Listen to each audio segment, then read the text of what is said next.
शिवाय गुरवे नमः। शिवाय गुरवे नमः।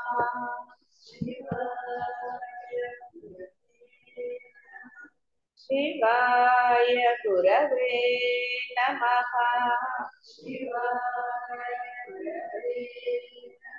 शिवाय गुरवे नमः। शिवाय गुरवे नमः। शिवाय गुरवे नमः।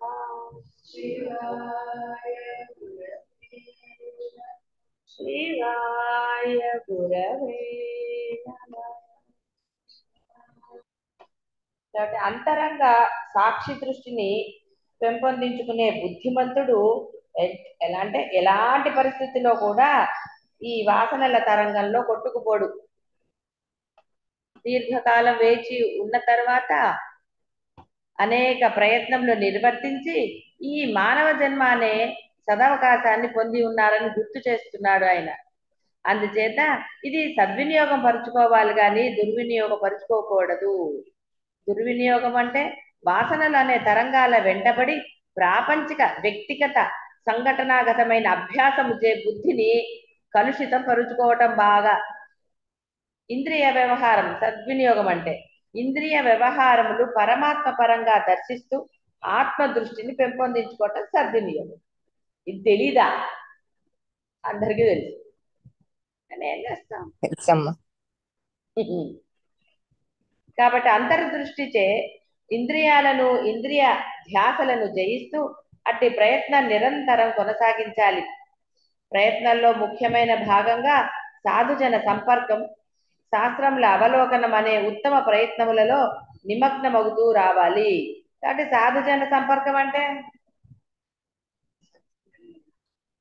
సాధుజనుల సంపర్కం అంటే గురువుల దగ్గర ఉండటం, ఆ సంపర్కం ఉండాలి, గురువు బోధ వినాలి. మరి శాస్త్రాస్త్రములు ఎలా అర్థమవుతాయి? అవలోకనం చేసేయటం అంటే పొట్టిగానే మీరు చదవగానే మీకు అర్థమవుతాయా? ఏం చదవలే, నేను నిర్మోహమాటంగానే చెప్తాను. చదివింది మీకు నిజంగా ఆ సూక్ష్మం అర్థమవుతుందా? అర్థమైతే మీరందరూ ఎప్పుడో స్థితి పొందాలి కదా. కాబట్టి సాధుజన సంపర్కం అనగానే అలా అనేసుకుంటే ఎలా కుదురుతుంది? జగత్తు విషయ శూన్యము, దృశ్యరహితమగు కేవల చిన్మాత్రమే అయి వెలియుచున్నది అని గ్రహించి సత్యబోధ సంపాదించుకున్న వానికి బంధమెచ్చట మోక్షమెచ్చట. ఇంక విడిగా ఉండేదన్నా ఏది లేదంటే అదే మోక్షం అని కదా చెప్పారు. ఏదో ఉంది కాబట్టి మోక్షం లేదంటున్నారు, ప్రయత్నం చేయాల్సి వచ్చింది. ఏదో ఉంది అని ఒకటి ఊహించుకోవటం తేలిక కానీ ఇంకా ఇంకా పెట్టుకుంటూ పోతే, దోషాలు చేసుకుంటూ పోతుంటే అంతే కదా. దోషాలు చేసుకుంటూ పోయారు అనుకోండి, మామూలు బురద తొందరగా వదులుతుంది అంటితే. ఇప్పుడు నల్లమ్మటి బంక్ ఉంటుంది సార్, అది వదులుతుందా తొందరగా? అదే మరి, అంటే దోషాల మీద దోషం చేయటం అనేది అలాంటి. వదలని బురద ఒకటి కడుక్కుంటే ఇంకోటి తయారవుతాను కదా. అసలు చేయకుండా ఉంటే, అసలు వెళ్లకుండా ఉంటే బురదలో హాయే కదా. పక్కన ఇంకో దారి ఉంది, అక్కడికి వెళ్ళొచ్చు కదా, అటు నుంచి నడవచ్చు కదా. ఉంది కదా. ఇప్పుడు మీకు బ్రహ్మ మార్గం ఉన్నప్పుడు ఎందుకు ఈ బురదలో నడుస్తున్నారు? తెలిసి తెలిసి ఒకళ్ళని తిట్టడమో, ఒకళ్ళ మీద అభియోగాలు చేయటమో, ఇంకోటో ఇంకోటో, దేనికి?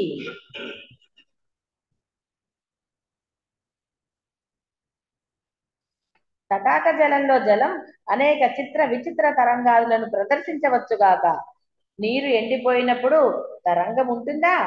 అలాగే ఆత్మదృష్టి రూప అభ్యాసం యొక్క వేడిమిచే ఇంద్రియ విషయ రూపముకు ఈ దృశ్యము కారణరహితమై ఇహ మరల ఆత్మగానే కనపడుతుంది కానీ దృశ్యముగా ఉద్భవించదు కాదు. ఇది మీకు అనుభవం అంటే ఆత్మ దృశ్యంగా మీకు అనుభవం లేదు, కానీ ఎన్ని విషయాలని, ఎన్ని దృశ్యాలను ఇగ్నోర్ చేయలేదండి. కానీ వాడికి అంతే కావాలి, నాకెందుకు వచ్చింది, వాళ్ళు చూసుకుంటారులే అని. ఇలా రకరకాల భావనలతో ఎన్ని దృశ్యాలను మీరు గ్రహించకుండా ఉన్నారు. ఎన్ని విషయాలను గ్రహించకుండా ఉన్నారు. సద్భావన దుర్భావన సరే వదిలేయండి అది, కానీ ఎన్ని విషయాల్లో ఉన్నాయా లేదా, ఎన్నో దృశ్యాలు కానీ విషయాలు కానీ ఎన్నిటినో మీకేం అలవాట్లేని ఇది కాదు. ఇప్పుడు ఏమన్నాడు, ఆత్మదృష్టితో అన్ని వదిలేరా అన్నాడు. అప్పుడు కొన్ని పట్టుకున్నారు, కొన్ని వదిలేశారు. అది మీ ఇష్టానుసారంగా జరిగింది, మీ లోపల ఉన్న ఆ గుణాల వల్ల జరిగింది. అవతల వాడి మీద ద్వేషమో కోపమో ఇష్టమో దాని ప్రకారంగా దృశ్యాలను మీరు చూశారు, దోషాలు చేశారు. అక్కడ ఇష్టం ఉన్నప్పుడు ఒక రకం దోషం, ఇష్టం లేనప్పుడు ఇంకో రకం దోషం చేశారు. ఆత్మదృష్టి వాడికి ఏ దోషం లేదు కదా, అంటే ఏ దోషంతో చూడడు దృశ్యాన్ని, అలా ఉండమన్నారు. అలవాటైనదే, మీకు చాతకానిది ఏదీ లేదు అసలు. ఆత్మ సాధనలో మీకు చాతకానిది ఏదీ లేదు. మీరు బాహ్యమైన దాంట్లో మీరు ఆచరణ పెట్టింది దాన్ని తీసి ఇక్కడ పెట్టమన్నాడు, అంతకన్నా ఏమి చేయదు. మొండి పట్టుదల లేదా మీకు? మొండిగా చెయ్యరా? శుభ్రంగా చేస్తారు మొండిగా మీరందరూ. మీరు అనుకున్నదైతే మీ తరహాలో మీ మొండితనం మీకు ఉందా లేదా? ఎన్నో విషయాల్లో చిన్నపిల్లలు కాదు కదా, ఎన్నో రకాలుగా చేశారు. మరి ఆ మొండితనమే కదా ఇక్కడ పెట్టమన్నారు. నేను సాధన చేసి తీస్తానన్న మొండితనం ఎందుకు లేదు చూసారా? అవతల వాళ్ళని సాధించడానికి, మీ కోరిక తీరడానికి మొండితనం చేస్తున్నారు, కానీ మీ కోరిక తీరడానికి అవతల వాడిని బాధలు పెడతారు. వాడు ఎలాంటి వాడైనా నాకు అనవసరం, నా కోరిక తీరాలి. కంపారిజన్లు, మనకు అవసరం ఉన్నా లేకపోయినా పక్కవాడు కొనుక్కుంటే నేను కొనుక్కోవాలి. ఇలాంటి మొండితనాలు లేవు. ఇదంతా మొండితనం కదా. అవన్నీ నిజంగా నాకు అవసరం ఉందా లేదా? అవసరం లేదు, వాడు కొనుక్కుంటే నాకేంటి, ఏదైతే నాకేంటి. ఇలా ఎన్నో చేశారు కదా, బాహ్యంలో చేయలేదా? చేశారు, డౌటే లేదు. ఇప్పుడు కూడా అప్పుడప్పుడు కొన్ని కొన్ని చేస్తున్నారు, చెయ్యక పూర్తిగా ఏం మానేయలేదు. ఇప్పటికీ కొన్ని కోరికలు ఉన్నాయి, కొన్ని కంపారిజన్లు ఉన్నాయి.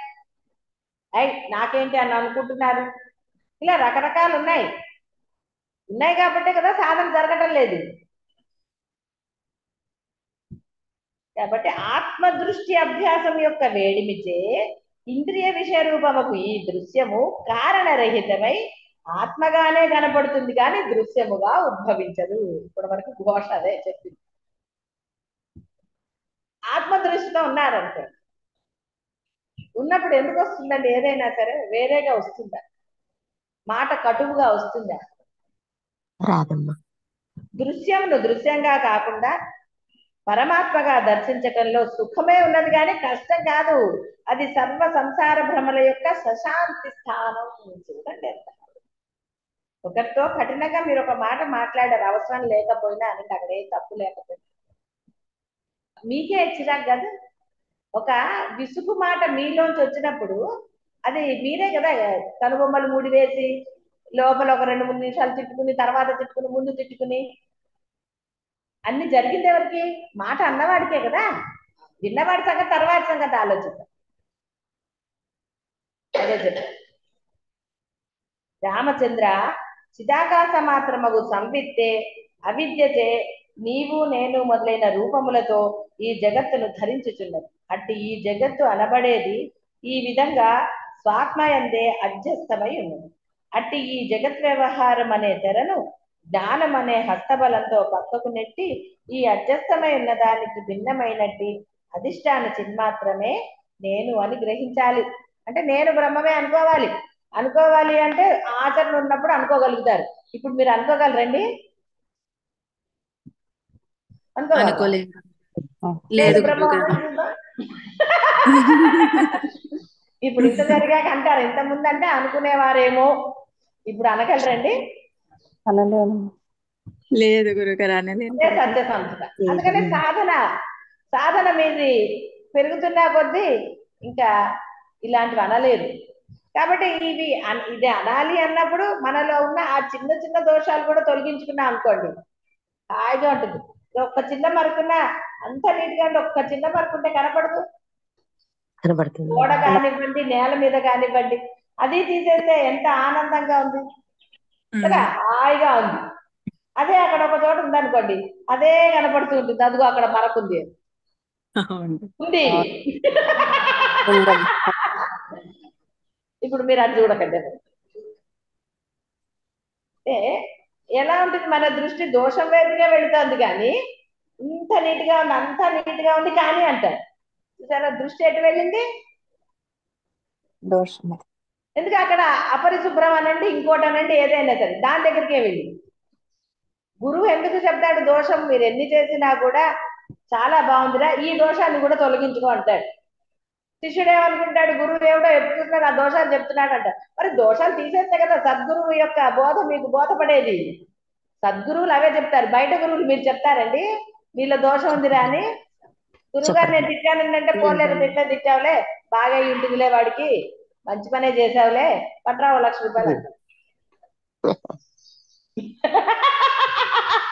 బాహ్య గురువులు డబ్బులతో డీలింగ్ కాబట్టి వాడు మీ దోషాలు చెప్పడు, నువ్వు ఎలా సంపాదించినా సరే అంటాడు. పెరియవారు అధర్మ సంపాదన తీసుకున్నారంటే ఎప్పుడన్నా పనికి రాదని చెప్పాడు ఆయన. అందుకని ధర్మ కార్యాలకు వినియోగించే ఆ సంపద అంతా, అంతే తప్ప మఠానికి ఇవ్వడానికి వీలు లేదన్నాడు. మఠంలో అసలు ఏ మాత్రం కూడా ఆయన ఒప్పుకోలేదు అధర్మ సంపాదన.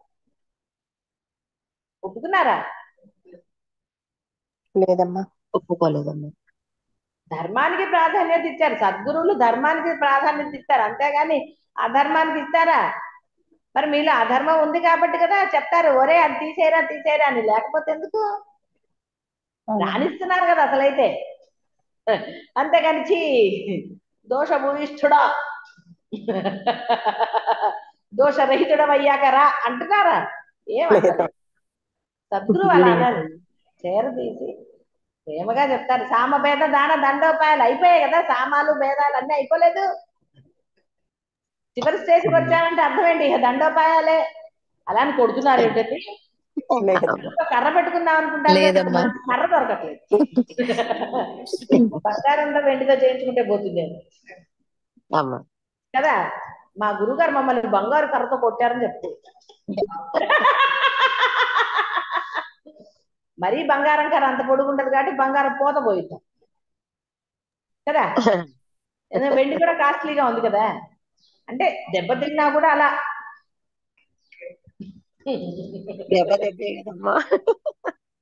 కదా. బంగారం కర్రతో దెబ్బతిన్నవాడుగా లోక ప్రసిద్ధి పొందవచ్చు. ఏదో రకరకాలుగా ఉంటాయి కదా బాహ్య ప్రపంచంలో. వాడు కాలుతో తంటే ఇదవుతుంది, ఇంకోటి ఏదో గమ్మత్తు గమ్మత్తుగా ఉంటాయి కదా.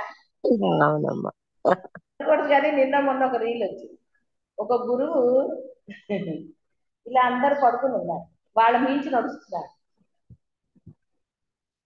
ఎక్కడో ఎవరు తీశారో మనకి తెలియదు. అందరు పడుకుని ఉంటే వాళ్ళ మించి నడుస్తున్నాడు. నడిచి ఎంతమంది ఉంటారు పాపం, కొంతమంది ఉంటారు కదా, అంత అయిన తర్వాత వాడు డబ్బుకుని జారి కింద ఉంటారు.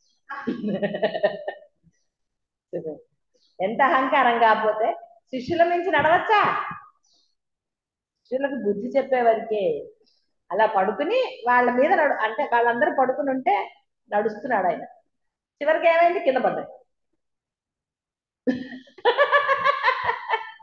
అది పెట్టి వాళ్ళు ఏదో క్యాప్షన్ పెట్టారనుకోండి. సరే, ఏది ఏమైనా బాహ్య గురువులు మీ దోషాలు చెప్పరు. వాళ్ళకి మీ దోషాలతో వాళ్ళకేమిటి లావాదేవీలు వాళ్ళకి దేంతో ఉంటుందండి? మీరు రాజపోషకులా ఉత్త పోషకులా? దాని మీద కదా. ఉత్త పోషకులతో మాట్లాడతారండి వాళ్ళు, అసలు ఉత్త పోషకులతో మాట్లాడరు వాళ్ళు, పండు కూడా ఇవ్వరు. రాజపోషకులతోటే లావాదేవీలు చేస్తారు, ఉత్త పోషకులతోటి శిష్యులు మాట్లాడుకుంటారు కదా. అలా ఉంటాయి. అంటే మీ దోషాలు చెప్తున్నాను అంటే అర్థం ఏంటండి, నేను సద్గురువునని కాదు, బాగా గుర్తుపెట్టుకోండి. మీరు జ్ఞానానికి ఆశ్రయించారు కాబట్టి ఆ జ్ఞానం మీకు లభించడానికి చెప్తున్నాను. సద్గురువులు మాత్రమే చెప్పగలుగుతారు. అయితే భయం ఏదండి, ఒక్కొక్కళ్ళు ఎవరి దగ్గర గన్ను ఉందో కూడా తెలియదు కదా. గన్ను వరకు ఎందుకులేండి, ఒక్కొక్కళ్ళు ఎలా ఉన్నారు, నేను స్లిమ్గా ఉన్నంత నలుగురు కలిస్తే నా పరిస్థితి ఏమిటి కదా. మామూలు గురువుకి అంటే ఆ భయం ఉంటుంది, మామూలు గురువుకి. సద్గురు ఎందుకు భయపడతాడండి? భయపడతాడా? సద్గురు ఏం భయపడ్డు, సరదాగా అంటూ ఉంటాడు. అవును. సద్గురువుకి భయపడాల్సిన అవసరం ఏం లేదు కదా. లేదు తల్లి. కాబట్టి సద్గురువు భయపడ్డు, అందుకే ధైర్యంగా మీ దోషాలు చెప్తాను. అదే నువ్వు ఆశ్రయించింది దేనికిరా, దాన్ని నివారించుకుంటే అది అవుతావు. లేకపోతే ఏమన్నా కాలక్షేపానికా, నాకు ఓ గురువు ఉన్నాడని నలుగురికి చెప్పుకోవడానికా? కాదమ్మా. చెప్పుకోవాలంటే ఒక ఫోటో పుచ్చుకు తిరగచ్చు, ఇగో ఈ గురువు అండి, మా గురువు అండి, మా గురువు అండి అని చెప్పుకోండి, నష్టం లేదు.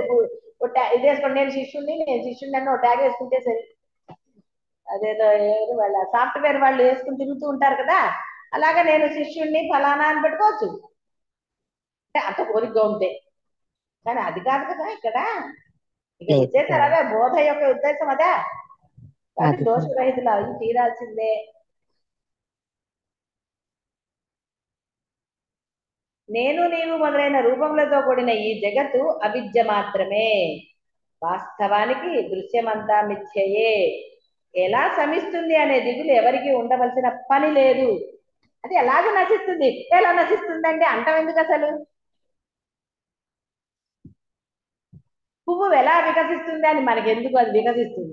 అవసరమైన వాళ్ళు కెమెరాలు పెట్టుకుంటారు, తీస్తారు, అది చూద్దాం, హాయ్ ఎంత మనం కష్టపడాలా? అక్కర్లేదు. అసలు దాని గురించి దిగులు ఎందుకు? పువ్వు వికసించాలి కాబట్టి వికసిస్తుంది. అన్ని పువ్వులు వికసిస్తాయా, రాలిపోవు. అసలు దాని గురించి ఎందుకండి? నువ్వు ఎందుకు పుట్టావో అది తెలుసుకోరా, తర్వాత పువ్వో కాయో చూడొచ్చు. అమ్మా. ఎలాగా అది ఎలాగా, ఎందుకు సమయాన్ని వృధా చేసుకోవటం? దృశ్యాన్ని చూడటం, అది ఎలాగో నశిస్తుంది. వికసించిన పువ్వు వాడిపోదా? అలాగే ఉంటుంది. నువ్వు తెచ్చి ఇంట్లో పెట్టుకున్నా, ఫ్రిడ్జ్ లో పెట్టుకున్నా, ఎక్కడ పెట్టినా. ఉండదమ్మా. ఈ జగత్ భావం అనబడేది వాస్తవానికి సర్వదా సమించినదై శూన్యమాత్ర స్వరూపం కలిగినదై చిదాకాశం నందే అధ్యస్థమై వెలుగుచున్నది. ఈ జగత్ అనబడేది చిదాకాశం నందే చిదాకాశ ప్రతిబింబమై జగత్ రూపంగా భాషిస్తోంది అనే అనేది వేద ఉపనిషత్తులు ప్రకటించే సిద్ధాంతం. అబద్ధమేం ప్రకటించవు. ఉన్నదే వేదం. వేదంకి బ్రహ్మంకి తేడా లేదు, బాగా గుర్తుపెట్టుకోండి. బ్రహ్మము అక్షర రూపం దాల్స్తే వేదం అయింది. ఆ వేదాన్ని మీకు అర్థం కావడం కోసం ఉపనిషత్తులు అందులోంచి వచ్చాయి. ఆ ఉపనిషత్తులు కూడా అర్థం కాక వీడు జీవుడు నేను నేను అని ఎగురుతున్నాడు కాబట్టి ఉపనిషత్తుల నుంచి మళ్ళీ కొంత శాస్త్రం లాగా తీశారు బయటికి. అందుకే శాస్త్రాల్లో చాలా రకాలు ఉంటాయి. అంటే ఇటు బ్రహ్మం వైపుకి వచ్చే శాస్త్రాలు కొన్ని, లౌకికమైన జీవితం నేను నేను ఐడెంటిటీ తిరుగుతాడు కదా, వాడి కోసం కొంత తీశారు. అలా అయినా వాడు తరించాలని చెప్పి అందులో కొన్ని, మీరు చేసే దోషాల ప్రాయశ్చిత్తాలు అవి ఇవి ఎలా చేయాలి, వాటికి కూడా కొన్ని బోధించారు. స్వప్నము అసత్య అయినప్పటికీ సత్తు వలె అనుభూతం అవుతోంది కదా. అసత్య అయినప్పటికీ సత్తు వలె అనుభూతం అవటం అనే వ్యవహారానికి ఇక్కడ స్వప్న దృశ్యమే ఉదాహరణగా చెప్పారు. లేని దాన్ని మనం ఇప్పుడు దృష్టాంతము అంటే ఉదాహరణగా చెప్పాం. ఎందుకు నీకు అర్థమవుతుంది కాబట్టి, ఇన్నాళ్ళు నువ్వు అది ఏదో నిజము అనుకున్నావు కదా. పైచ కళలకి ఆ కళలు చాలా జరిగాయి కదా, కళల గురించి పాపం. అమ్మా. స్వప్నంలో కనిపించిన రాజ్యభోగ వైభవం స్వప్న చైతన్య రూపం గాక మరింకేమిటి. అలాగే జాగ్రత్తలో ప్రకటితమై ప్రదర్శనమయ్యేది కూడా జాగ్రత్త చైతన్య వైభవమే అవుతుంది. స్వప్నంలో రాజ్య విలాసానికి కర్త ఎవరు, అనుభవించింది ఎవరు? సరే, ఈ గోలంతా ఎన్నిసార్లు వచ్చాయి కాబట్టి జాగ్రత్తలో కనిపించే ఈ విశాల జగత్ అనుభవానికి కర్త కర్మ క్రియలు లేవు. ద్రష్ట యొక్క దృశ్య సత్తా చైతన్య రూపమే స్వయంకృతమే. కాబట్టి నువ్వేదనుకుంటే అదే, అంతే. నువ్వు అలా అన్నారు పక్కవాడు ఏదంటే నేను అలా అనలేదు, నువ్వు అలా అనుకుంటే నేనేం చేయలేదు, నీ కర్మ అందరూ ఎంత బ్రహ్మాండమైన డైలాగులు కొడుతుంటారు కదా. సరేండి, వీడికి ఏ ఉద్దేశం ఉన్నా ఆ ఉద్దేశం ఒప్పుకుంటాడా? నేను అలా అనలేదు అని అంటాడు. నువ్వు అలా అనుకుంటే నీ కర్మ అని బాగా కదా అర్థమైపోయింది.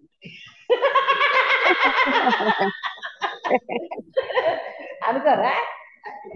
బాగానే అనుకుంటాను. ఎంతమందిని చూస్తుంటాను మీ ఇలాంటి వాళ్ళని నేను కదా. మీరు అనుకుంటే నేను అనుకున్నాను, నేను నిజంగా అనుకోలేదు. ఎందుకంటే ఎప్పుడు అంత బుర్ర పనిచేయలేదు నాకు. అవతల వాడు నన్ను అన్నాడని బాధ వస్తే కదా నేను ఏదన్నా అనాలి. ఒట్టిగా అయితే చెప్పేదాన్ని, కానీ నేను లోపల ఏమనుకోలేదు. ఎవరన్నా అన్నా నేను ఇలా అనలేదు అన్నావు, సరే అయితే ఓకే సారీ అన్నావు అనుకోండి, గొడవ లేదు కదా. కానీ అంత పరిస్థితులు రాలేదనుకోండి, ఏదో అమ్మవారి దయ వల్ల అనుకున్నా, నేనేం చేయలేదు. ఎవరో చెప్పారనుకోండి, వాళ్ళు ఇలా అనుకున్నారండి, నేనేం చేయగలుగుతాను, నేనేం చేయలేను. నేను ఆ ఉద్దేశం లేదు కాబట్టి నేను బాగానే ఉన్నాను అనేది. అది ఎవరైనా ఇంకా ఏదన్నా అంటే నేను శుభ్రంగానే ఉన్నాను కదా, కాబట్టి నాకు ఆ ఉద్దేశం లేదని వాళ్ళు గ్రహించకపోయినా నాకేం నష్టం లేదు. ధైర్యంగా ఉన్నాను, ఎందుకంటే మనలో దోషం లేనప్పుడు, భావంలో దోషం లేనప్పుడు మనం ధైర్యంగా ఉంటాం. ఈ పాయింట్ అర్థం చేసుకోండి. ఇక్కడ అమ్మ గురువు గారు అలా ఉన్నారా అన్నది కాదు, ఎందుకు ధైర్యంగా ఉన్నారు. దోషం లేదు కాబట్టి ధైర్యం. మీలో కూడా దోషం లేకపోతే, మీ భావనలో దోషం లేకపోతే, మీరు అన్న దాంట్లో దోషం లేకపోతే మీరు నిర్భయంగా, అది పిల్లలైనా మొగుడైనా భార్యని ఎవరికైనా ఏ బంధానికైనా మీరు అలా చెప్పగలుగుతారు. మీ భావనలోనే దోషం ఉన్నప్పుడు మీరు వాదించలేరు. వితండవాదం అంటారు చూసారా, మూర్ఖపు వాదన, వితండవాదన అలా అవుతుంది. అది మీకు కూడా తెలుస్తుంది అప్పుడు. ఎందుకంటే మీ దోషం మీకు తెలీదా, అవతల వాడికి తెలిసిందా తెలీదా కాదు, అన్నవాడికి తెలీదా దోషం ఉన్నదా లేదా. తెలుస్తుంది. మీరు అడిగే కోరికల్లో, కోరుకునే కోరికల్లో దోషం ఉందో లేదో మీకు తెలీదా, తెలుసు. పెద్ద కష్టమే లేదు కాబట్టి స్వయంకృతమే. ఏదైతే కర్త కర్మ కరణములు మొదలైన సామాగ్రి లేకుండా కూడా భాషిస్తూనే ఉన్నదో అట్టి చిత్కన స్వరూపమే నేను.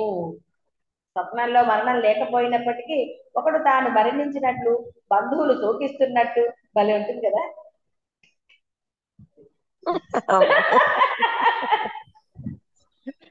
ఎంత వెదపలు చేసి నేను పోతే ఎవడేమో అనుకుంటాడు కదా.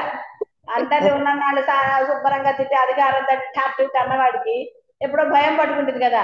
అవును నిజంగా నేను పోతే వీడు ఎవడన్నా ఏడుస్తాడా ఏడవడా అని అన్నా. అందుకని వాడికి కలగంటాడు అన్నమాట, అందరూ ఏడుస్తుంది. Mental satisfaction. కనీసం కాదు వాడికి మెంటల్ సాటిస్ఫాక్షన్, అమ్మయ్య ఏడుస్తున్నారు అనుకుంటే. అందుకని వాడికి కాలు వస్తుంది అప్పుడు. అదేం కావాలని కలగంటే ఎలా వస్తుంది, కనీసం అనడానికి లేదు అక్కడ. స్వప్నం మనం అనుకుంటే వస్తుందా. వాడు అదే భావంతో ఉన్నాడు అనుకోండి 4 రోజులు, వాడికి కాలు వస్తుంది అప్పుడు. వాడు పోయినట్టు, వాడు కోపంగా ఉన్నవాడు ఏడవనట్టు. వాడు తిట్టగలరా, ఎవరే నేను పోతే నువ్వు ఏడవలేదురా అని ఎలా అంటాడు పాపం కదా. మరి ఇలాంటి కళల్ని ఏమంటాం పాపం, స్వయంకృతమే కదా. ఎవడు కలగలమన్నాడు, వాడు ఏడవలేదు వీడు ఏడవలేదు అని ఏడవటం ఎందుకు. బతుకుండి ఇదంతా బతుకున్నప్పుడు జరుగుతుంది, నేను పోయాక నువ్వు ఏడవలేదు.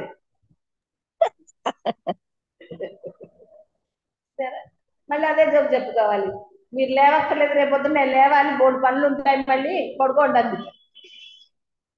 మరి బాగా అంత కదా. పాప వాడు పోతాడని డాక్టర్లు చెప్పారు, ఒరే నువ్వు రాత్రి పోతావురా అని చెప్పారు. అందుకని ఏవో అప్పగింతలు పెడుతున్నట్టు ఇలా ఉండు అలా ఉండదు అంటే ఇంకా భార్యకి నిద్ర వస్తుంది అడుగుతున్నారు. నిద్ర రాదు, ఇంకా చాలే పడుకోండి, నాకు ఎంత నవ్వు వస్తుంది. రేపొద్దున మీరు లేవక్కర్లేదు కానీ నేను లేవాలి కదా, 3 పనులు ఉంటాయి రేపొద్దున, మరి అసలే మీరు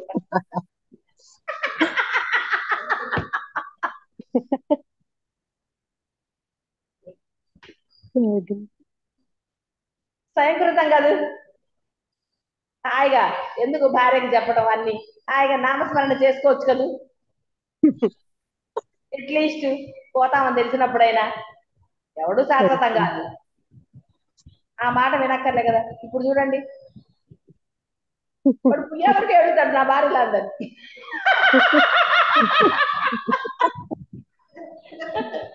అదే కదా, వీడు ఉన్నప్పుడే నన్ను చూసేది, పోతే ఇంకా చూసేదేంటి. కాబట్టి స్వయంకృతం. జగత్తు సృష్టి ఆది అందే కర్తృత్వ రహితమై ఉన్నది. దీనికి కర్త అనబాడు వాడు ఎవడూ లేడు కనుక ఇది నా స్వయం ప్రకాశ రూపమే. అయితే అవిద్యా రూపమగు ఈ జగత్తు ఇలా విద్యమానమై ఉన్నప్పటికీ కూడా జ్ఞాన బలంచే లేనిదే.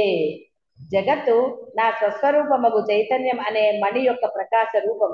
ఇదంతా చిదాత్మచే స్వ ఆత్మయందు సంకల్పించబడినదై ఉన్నది. నాచే జగత్తుగా పొందబడుతున్నదంతా నా సంకల్పం అనే రూపం తప్పితే వేరైన రూపమే లేదు. ఒక ఆలోచనకు కారణమేమున్నది? మీ ఆలోచన కారణం ఏంటంటే మీ కోరిక, మీ ఆశ, ఆశించడం, ఇవి తప్ప వేరే ఉందా? లేదమ్మా.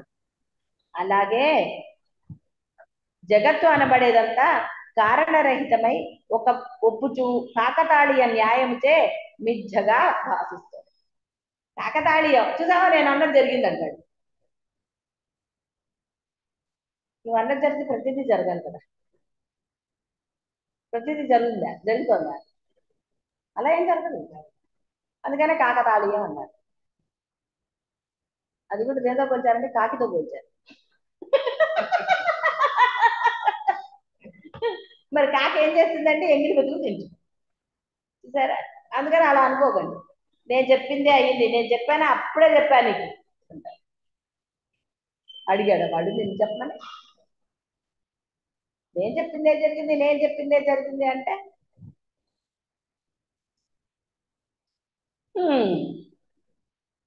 యథార్థానికి జగత్తు కారణరహితం జగత్తుకి మనం కారణాలు కల్పించుకుని మీరంతా నా గోల.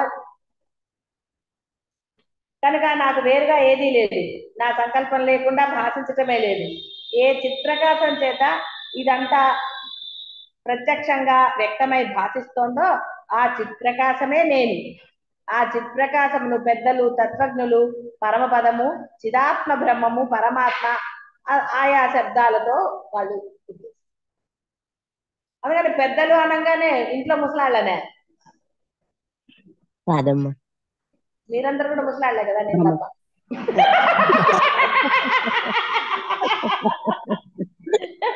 పెద్దలు అంటే విఘ్నులు అని అర్థం, జ్ఞానులు అని అర్థం. అంటే పెద్దలు అనగానే ఇంట్లో వాళ్ళని మీరు లెక్కేయకండి, వాళ్ళకి ఏం తెలుసు అని చెప్తారు పాపం. వాళ్ళని అనడానికి లేదు, వాళ్ళకి అదృష్టం లేదు, ఆ యోగ్యత లభించలేదు. అదృష్టం అనకూడదు, యోగ్యత లభించలేదు. వాళ్ళకి యోగ్యత లభించిందని మీరు దుర్వినియోగం చేసుకోకండి. యోగ్యతను పోగొట్టుకుంటే ఏమవుతుందండి? కాబట్టి యోగ్యత మీకు లభించింది కాబట్టి అహంకారంతో అనవసరమైన చిన్న చిన్న దోషాలతో దానిని పోగొట్టుకోకుండా కాస్త వివేకంతో ప్రవర్తించండి. రామచంద్ర, శూన్యత్వంగా కనిపించేది ఆకాశం మాత్రమే, ఆవర్త తరంగాలుగా కనిపించేది జలమే.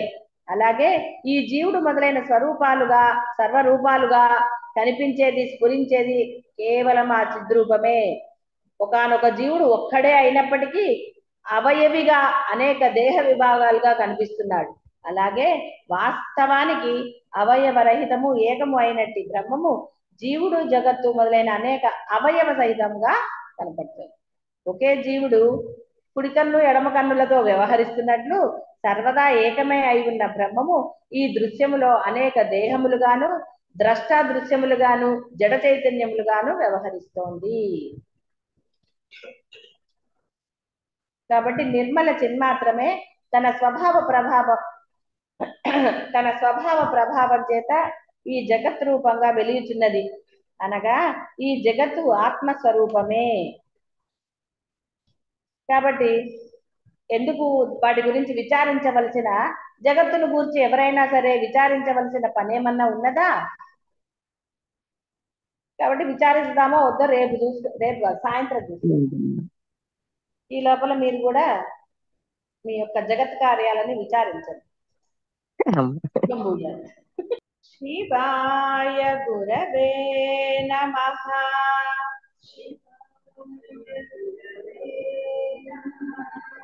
శివాయ గురవే నమః.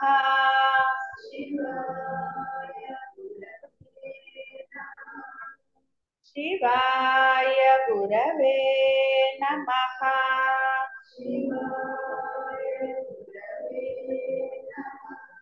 శివాయ గురవే నమః.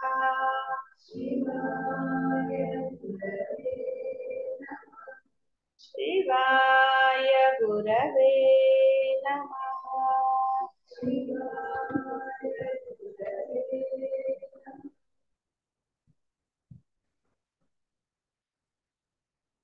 రాఘవ, పరమపదమగు బ్రహ్మమునందు ఇది మొదలు, ఇది మధ్య, అంతము అను కల్పన ఏదీ లేదు. ఇహ ఈ జగత్తు, దీని కారణ రూపము అవిద్య. ఈ రెండు కూడా పరమాత్మ యొక్క రూపములే. పరమాత్మకు భిన్నంగా అవిద్య అనేది లేనే లేదు. విద్య అవిద్యా స్వరూపుడై కనిపిస్తున్నది కూడా పరమాత్మే. ఇహ ఈ జీవులంటావా, ఇతడు ప్రబుద్ధుడై ఉండవచ్చుగాక, ఉండకపోవచ్చుగాక. తాను సర్వదా ఏకమైనట్టి శుద్ధ చిద్రూపముతోటే ఉన్నాడు అతను. తెలివున్నా తెలివి లేకపోయినా వాడు మనిషేగా, కాదంటారా? కొడుకుని కొడుకే అంటారు కదా, బంధం ఏమన్నా కాదంటారా? ఎంత విధమైనా వాడు బంధువే అని చెప్తారు కదా. చెప్తారమ్మా.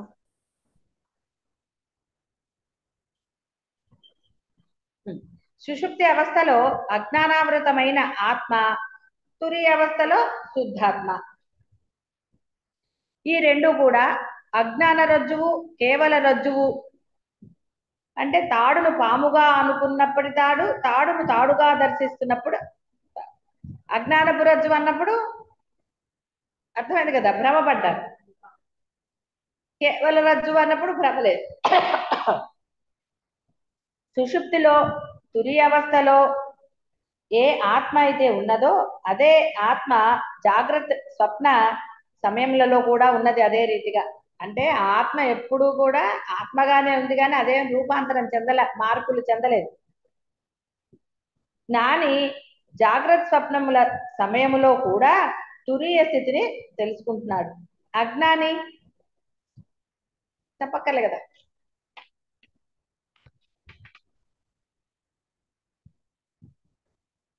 కాబట్టి జ్ఞానికి జాగ్రత్త స్వప్న సుషుప్తులు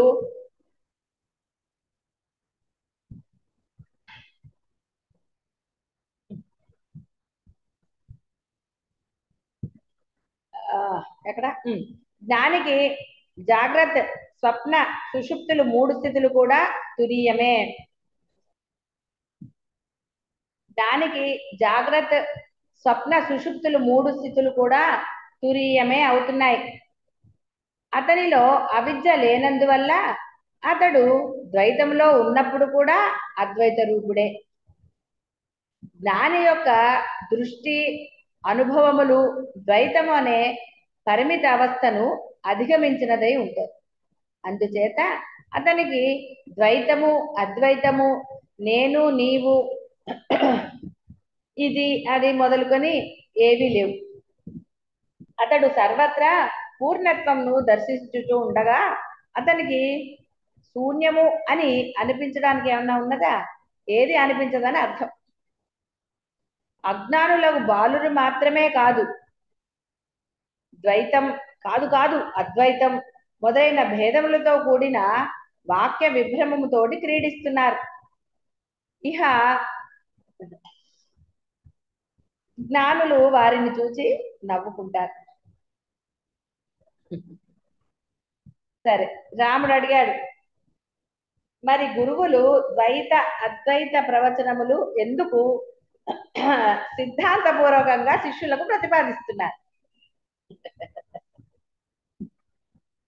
సిద్ధాంతపూర్వకంగా చెప్తేనే అవ్వట్లేదు. బోధ చేయకుండా ఎలా ఉంటారు గురువులు? మరి రెండు ఎందుకు చేస్తున్నారు అని గురువులు వశిష్ఠులు చెప్తున్నారు. శిష్యుల ప్రబోధము అనే ఫలమును ఫలదీకరింప చేయడానికి ద్వైత అద్వైత వివాదముల కోర్కే అనే ఫలతీగను పెంపొందింప చేస్తున్నారు. అంటే స్థితి పొందడానికి. తీగ కింద నుంచి పాకి పై వరకు వెళ్తుంది కదా, ఎంతవరకు పాకగలుగుతుందో అంతవరకు. ఇక్కడ మీకు డెస్టినేషన్ ఉంది, జ్ఞాన సిద్ధి కలగాలి. పొద్దున్న ఎప్పుడో చెప్పాను కదా, ఫలితము లేదు. జ్ఞానంలో ఫలము లభిస్తుంది. ఏం లాభం? ఆనందం అనే ఫలం లభిస్తుంది. అద్వైత ఆనందం, పరమానందం అనే ఫలం. స్తోత్రాలకి ఫలితం ఉంటుంది. ఎందుకంటే స్తోత్రాలు చేసేది బాహ్యం కోసం, అంటే కోరికతో చేసినప్పుడు. నువ్వు కోరిక లేకుండా స్తోత్రాలు చేసినా కూడా ఫలము లభిస్తుంది. కానీ స్తోత్రాలు నువ్వు ఫలితం కోసం చేస్తున్నావు, బాహ్యమైన కోరికల కోసం చేస్తావు కాబట్టి ఫలితం అనుభవించేస్తావు. చదివావు, ఫలితం వచ్చేసింది, పని అయిపోయింది. మళ్ళీ చదువుతా, మళ్ళీ వస్తుంది, మళ్ళీ పని అయిపోయింది. రెండు టాలీ అయిపోయాయి, అక్కడ ఏమీ లేదు. కానీ దోషాలు అయితే ఉన్నాయి. నువ్వు చదివిన దానికి ఫలితంగా నీకేదో కోరిక తీర్చేస్తాడు, కానీ వీటిలో దోషాలు ఉన్నాయిగా. దోషాలు మటుకు నీ దగ్గరే ఉన్నాయి. స్తోత్రం చదివిన పుణ్యం ఎక్కడుంది ఇంకా? ఎందుకంటే స్తోత్రం చదివిన పుణ్యానికి నువ్వు కోరిక పొందేశావు, ఫలితం పొందేశావు, అయిపోయింది. కానీ దోషం అయితే ఉంది కదా. అన్నం ఏదో తిన్నాం, సరే సుష్టిగా భోజనం చేసాం, కడుపు నిండింది. తిన్న దాంట్లో దోషాలు తర్వాత ఏమవుతుంది? అది అనుభవించక తప్పదు కదా. ఇది అంతే. కాబట్టి స్తోత్రం చేసినప్పుడు ఏవైతే ఉన్నాయో దోషాలు అవి మళ్ళీ నీ దగ్గరే ఉంటాయి. ఫలితం అనుభవించేటప్పుడు కూడా దోషాలు చేసి ఉంటే దోషం లేకుండా ఒక కర్మ చేయగలరా బాహ్యంగా? కాబట్టి ఎన్ని దోషాలు వచ్చాయండి?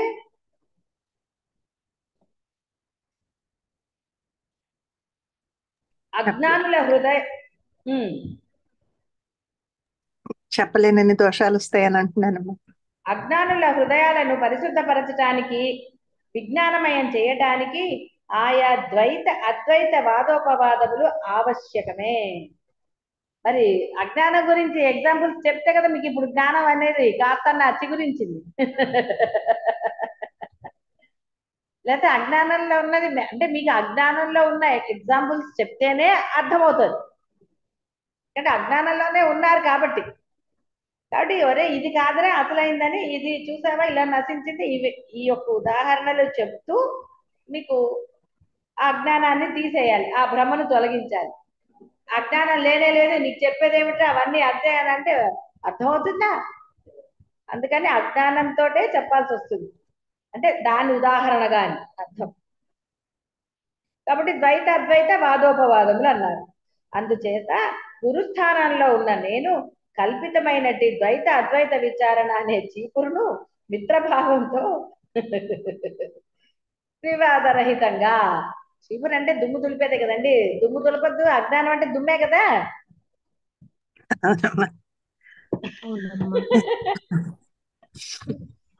అంత ఇదిగా అని ఉండరు ఆయన. చెప్తున్నా కదా, ట్రాన్స్లేషన్స్ లో ఉన్నప్పుడు కొంత పొరపాట్లు వీళ్ళు ఏంటంటే వాళ్ళకి తోచిన ఒక ఇది వాడతారు. సంస్కృతంలో చీపురు అనే పదం వేరే పదం ఏదో వాడు ఉంటారు అక్కడ, వాళ్ళకి ఆ తర్జుమా చేయటంలో కుదరక ఏదో చీపురు అని రాసి ఉంటారు అంతే తప్పక నిజంగా చీపురు అని ఎందుకు వాడతారు? ఊడ్చి వేసాను అన్నాడు కదా పైన, అందుకని శుభ్రం దానికి చీపురు అన్నారు ఆయన. అందుకని ఏం పర్వాలేదు, దాని గురించి మన పెద్ద గృహిణి గదిని శుభ్రంగా ఊడ్చిన తర్వాత ధూళిని ప్రోగు చేసి తొలగించి చీపురిని మాత్రం ఒక మూల ఉంచుతుంది కదా.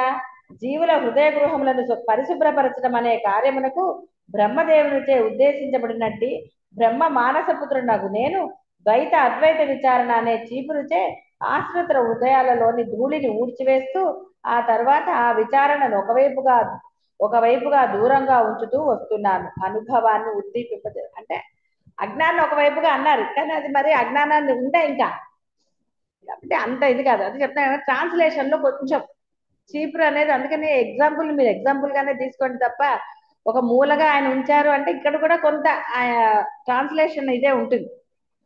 ఇంకా అజ్ఞానాన్ని ఎలా ఉంచుతారు మూలగా? అజ్ఞానం లేదనే కదా. కాబట్టి అజ్ఞానాన్ని ఉదాహరణగా తీసుకుని చెప్తాం తప్ప అజ్ఞానం ఉంది అని ఎక్కడ రూఢిపరచడానికి లేదు, ఉన్నది జ్ఞానం మాత్రమే.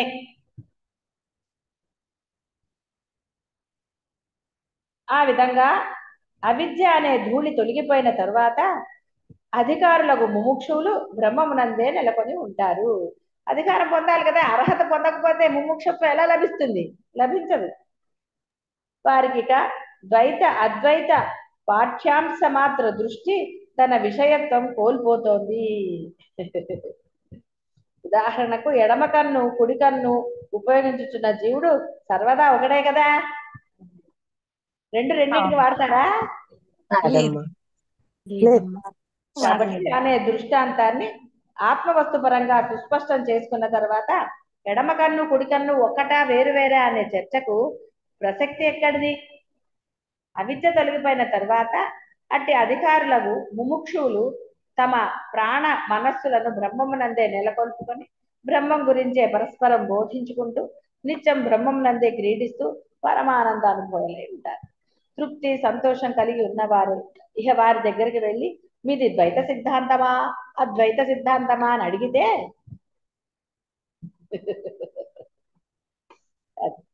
కాబట్టి రమణ మహర్షి లాగా ఆయన అన్నారు, ఫస్ట్ నేను తెలుసుకున్నారా తర్వాత మాట్లాడతా ఉన్నారు కదా. మీరు పట్టుకున్నారు కాబట్టి జిడ్డులాగా మీకు బోధ చేయవలసి వచ్చింది. మీరు కూడా ఏదో అడిగి వెళ్ళారు అనుకోండి, "నా వెళ్ళిన తర్వాత చూద్దాంలే" అంటారు కదా. కాదు, కావాలి అని అనుకున్నారు కాబట్టి బోధలు మొదలయ్యాయి. అమ్మా బాహ్యం నుంచే మొదలైంది బోధ.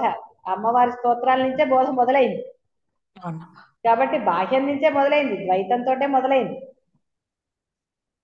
ఏదో గ్రహింపుకి వచ్చింది కాబట్టి గురువు దాన్ని తిప్పాడు ఇటు పక్కకి. అంతా కూడా పుష్ప తల్లి. అవునమ్మా అంతే కదా. అవునమ్మా అవునండి. ఒడ్డుకొచ్చినవే ఒడ్డుకొస్తాయి, మునిగిపోయినవి ఎట్లా వస్తాయి? రావు రావమ్మా. కదా. కాబట్టి ఆ. అక్కడి నుంచి కొట్టుకొచ్చి ఇక్కడ వచ్చి పడ్డారు. రైతాంలోంచే కదా కొట్టుకొచ్చారు. అవునమ్మా మళ్ళీ వెనక్కి వెళ్ళకండి అంటే వెళ్ళడానికి ప్రయత్నం చేస్తున్నారు కదా, ఒడ్డుకు రండి. ధ్యానం అనే ఒడ్డులో స్థిరంగా ఉండాలి. సరే ఉంటానమ్మా. తప్పకుండా అమ్మా. హ్మ్. ఇట్లు నిరంతరం ప్రీతిపూర్వకంగా బ్రహ్మతత్వాన్ని విచారణ చేస్తూ సేవిస్తూ ఉంటూ ఉండగా క్రమంగా నేను చెప్పినట్టు సార అసార వివేచన బుద్ధి యోగం స్వయంగా దృఢమవుతుంది.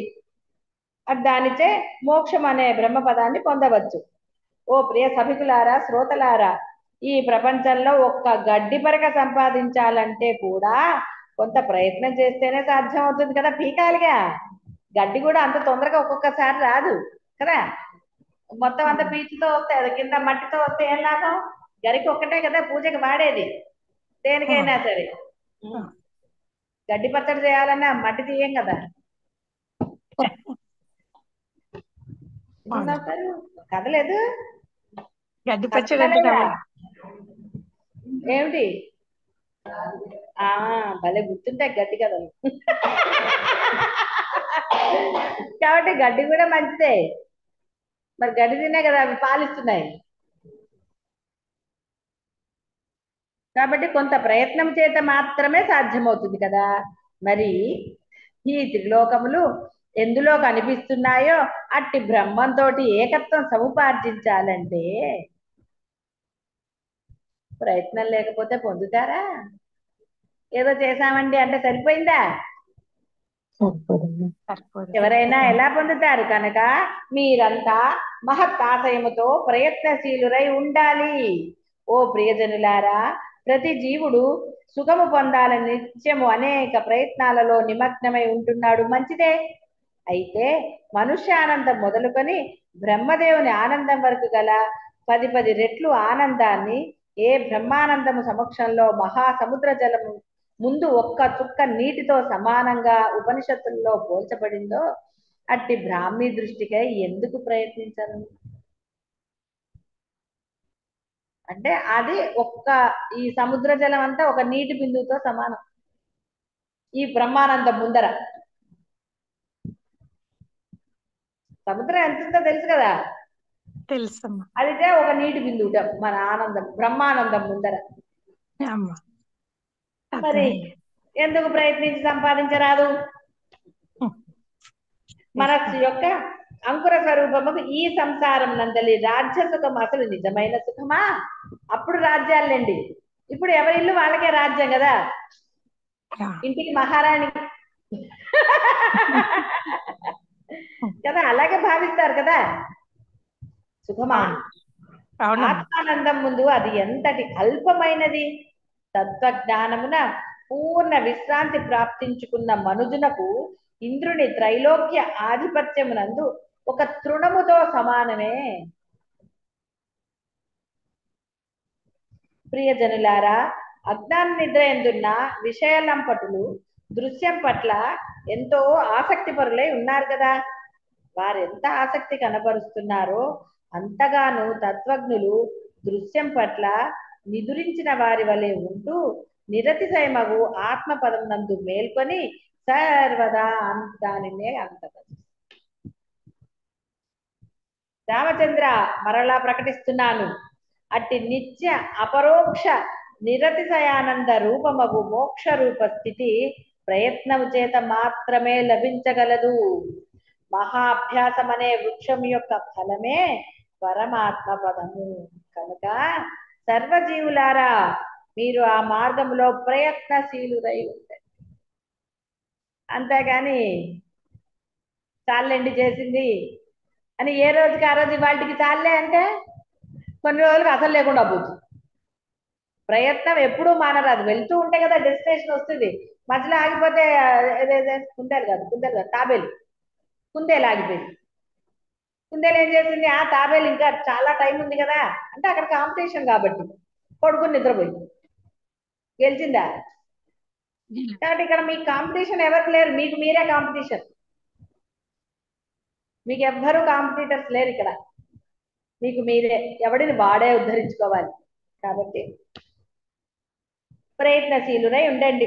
సకల జనులపై గల అవ్యాజమైన ప్రేమ చేతనే రామచంద్రుడు నిమిత్తముగా చేసుకొని లోకములకు ఈ జ్ఞాన శాస్త్రాన్ని నేను ప్రతిపాదించాను అన్నాడు ఆయన. ఒకడు అజ్ఞాని అయినా సరే జిజ్ఞాస శ్రద్ధలతో యావృత్తి పూర్వకంగా ఆత్మజ్ఞాన శాస్త్రం పఠించటం, విఘ్నుల ద్వారా ప్రవచనంను వినటం మొదలైన అభ్యాసములచే తప్పక గొప్ప ఆత్మజ్ఞాని కాగలడు. ఎక్కడన్నా డిస్కరేజ్ చేశారండి వశిష్ఠుల వారు కానీ శంకరాచార్యుల వారు కానీ? లేదమ్మా. లేదమ్మా. మరి మీరెందుకు సమర్థింపులతోటి కిందకెళ్ళిపోతారు? ఎక్కడన్నా ఒక ప్రవచనంలో గాని ఒక బోధలో గాని మీ వల్ల కాదు అని అన్నారా? పరమ మూర్ఖుడైనా పొందొచ్చు అని చెప్పారు. ప్రయత్నం, దాని ఎంత ఇష్టం ఉండాలి. ప్రయత్నం ఎప్పుడు చేస్తారు? ఇష్టం ఉంటే చేస్తారు. కొంత ఇష్టం చాలు ఉంటే గనక తర్వాత ఇష్టం అదే పెంపొందిందా లేదా మీకు? మీరు ముందు ఇష్టమై వచ్చారా కదా? ఇనప సంఖ్యలు పెట్టుకుని వచ్చారు, అవి ఇప్పుడు కొన్ని తెగాయి, ఇంకా కొన్ని ఉన్నాయి. కాబట్టి అజ్ఞాని అయినా సరే జిజ్ఞాసా శ్రద్ధలతో యావృత్తి పూర్వకంగా అంటే అదే వృత్తి, ఇంకా వేరేది లేదు అంటే అదే పని అని, వృత్తి అంటే వేరే కాదు. ఆత్మజ్ఞాన శాస్త్రం పఠించడం, విఘ్నుల ద్వారా ప్రవచనమును వినటం మొదలైన అభ్యాసములచే తప్పక గొప్ప ఆత్మజ్ఞాని కాగలడు. అలా కాకుండా ఏదో కొంచెం చదివి మాకంతా తెలిసిపోయింది అనుకుని అభ్యాస పూర్వకంగా అధ్యయనం చెయ్యకపోతే ఇంకా వేరైన మార్గంలో మోక్షం సులభమే సుసాధ్యమే అని తెలియజేసేది ఎట్లా? ఆచరణ పెట్టకపోతే ఏం చేస్తారు? అందుకే కదా బోధ మధ్యలో మానేసింది. ఆచరణ పెట్టాలి కదా, చెప్పుకుంటూ పోవటమే అనేది కాదు కదా. ఈయన అదే చెప్తున్నాడు, అంతా తెలిసిపోయింది అనుకుని అన్నారు కదా, మాకంతా తెలిసిపోయిందని అనుకోలేదు అనుకునే కదా సొంతంగా చదవటం మొదలెట్టారు, ఆనందంగా చదువుకుంటున్నారు. కానీ అధ్యయనం అభ్యాసపూర్వకంగా, ఆచరణ లేని అధ్యయనం. మీరు చేసింది అదే కదా, వేరే రాలే ఇక్కడ. ఆచరణ లేని అధ్యయనం ఏమైపోయింది? వేరైన మరి మోక్షం సులభమే సుసాధ్యమే అని ఎలా చెప్పాలి? అప్పుడు తెలిసిపోయింది అన్నారు, చదువుకుంటూ కూర్చున్నారు, మరి ఎంత సమయం వృధా అయింది. కానీ ఎవరికైనా వచ్చిందా? ఆలోచన రాలే. ఎవరో ఒకళ్ళు ఇద్దరు అడిగారు, అమ్మ చెప్పండి అమ్మా, ఇంకా మాకు అయితే మిగతా వాళ్ళందరూ బ్రహ్మాండంగా చదువుకోవటమే పరమావధిగా చదివారు. అధ్యయనం, కేవలం అధ్యయనం, అభ్యాసం లేని అధ్యయనం ఉపయోగపడిందా? మరి ఉపయోగపడితే అధ్యయనంలో నిష్ణాతులు అయిపో అంటే అధ్యయనంలో అంటే చదవటంలో కాదు, పూర్ణస్థితి రావాలి కదా. సొంతంగా చదువుతున్నప్పుడు చాలా బాగుందండి, మా తప్పులు తెలుస్తున్నాయి, ఎస్ కరెక్ట్, సో వాట్? తప్పులు తెలిస్తే మరి తప్పులు చేయకుండా ఉండాలి కదా, మరి ఉన్నారా? కాబట్టి అభ్యాసపూర్వకంగా అధ్యయనం చెయ్యకపోతే మరి ఎన్నాళ్ళు వేస్ట్ చేశారు మీరు అందరూ సమయం? చదివేస్తున్నారు అంతే, పుస్తకాలు ఉన్నాయి చేతిలో, తెలుగు వచ్చు, హాయిగా కంఠస్వరం ఉంది, శుభ్రంగా చదివారు. సమయం వృధా అయిందా లేదా? కేవలము ఆ చిన్న అహంకారమే, నేను చదవగలుగుతున్నాను, తృప్తిగా ఉంది నాకు చదవటంలో. చదవటంలో తృప్తి అందుతున్నారు తప్ప అభ్యాసంలో తృప్తి పెట్టలేదు, అవునా కదా? చదవటంలో తృప్తి పొందారు, హాయిగా బాగుంది బాగుంది అనేసుకుంటున్నారు, అన్ని తెలిసిపోతున్నాయి, ఇంకా బాగా అర్థం అవుతోంది, మా తప్పులు మాకు తెలుస్తున్నాయి, చాలా సంతోషం. అందుకనే నేను చెప్పలేదు గురువు. అన్ని తెలిసిన తర్వాత గురువు ఎందుకు చెప్తాడు ఇంకా కదా. మేము చదువుకున్నప్పుడు మాకు అర్థమవుతుంది అన్నాక ఇంకా గురువుకి ఏం అవసరం? పూర్ణత్వం రాదు తల్లి ఎంత చదివినా గాని. అంటే అది మీరు అప్పుడు మీరు అనలేదు కదా. ఎన్నాళ్ళు చదువుతున్నారు పుస్తకాలు? మరి నెలలు, అమ్మా ఇంకా ఎక్కువే అనుకుంటారు. కానీ ఎవరికి ఆలోచన రాలే కదా. ఎవరో పేర్లు చెప్పను నేను, అమ్మా వాళ్ళు మటుకే అడిగారు నన్ను, అమ్మ ఇలా అయితే మా సాధన కుంటుపడుతోందమ్మా, మాకు ముందుకు వెళ్ళట్లేదు, మీరు చెప్పాల్సిందే అమ్మా అని చెప్పి అడిగారు. సరే అది అయ్యాక చెప్తానన్నాను. ఆ తర్వాత వాళ్ళు కూడా తర్వాత మళ్ళీ అడిగారు వేరే వాళ్ళు, అమ్మ మీరు చెప్తానన్నారు కదా. అడగలేదు చాలా మంది. ఎందుకంటే సమాధానం మీ దగ్గరే ఉంది, నా దగ్గర లేదు. ఎందుకంటే మీకు మీరు సమాధానాలు చెప్పేసుకున్నారు కదా, చదివేసుకుంటున్నాం, ఆనందంగా ఉంది. ఈ పుస్తకం తర్వాత ఏ పుస్తకం అనేవి డెసిషన్లు అయిపోతాయి, లేకపోతే వేరే పుస్తకాలు తెచ్చేసుకోవటం, చదివే పుస్తకాలు ఎన్ని లభించట్లేదు మనకి. చదివేసుకో. ఒకసారి అయింది, 2 సార్లు అయింది, 3 సార్లు అయింది.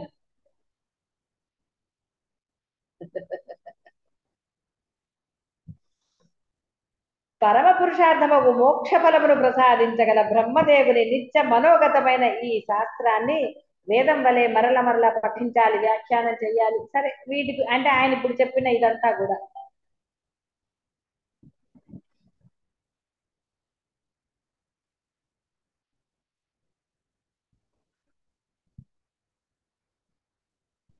మీరందరూ ఆత్మానందం పొందాలనే ఉద్దేశమే గాని మరింకేమీ కోరి ఈ ప్రవచనము చెప్పటము లేదు.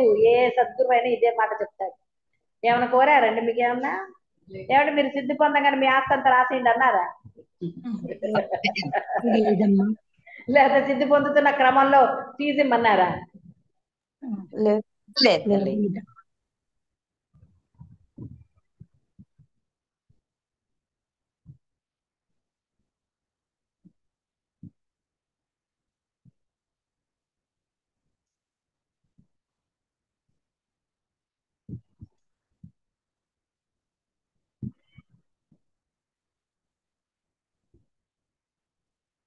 రామచంద్ర, సూర్యుడు ఆకాశంలో ప్రకాశిస్తూ ఉంటే ప్రపంచంలో వస్తువుల యొక్క ఆకారము, నామము, రంగు మొదలైనవి దృశ్యమానము లగుచున్నవి కదా. అలాగే బ్రహ్మము ప్రకాశిస్తూ ఉంటే ఈ జగత్తు విద్యమానమై ఉంటుంది.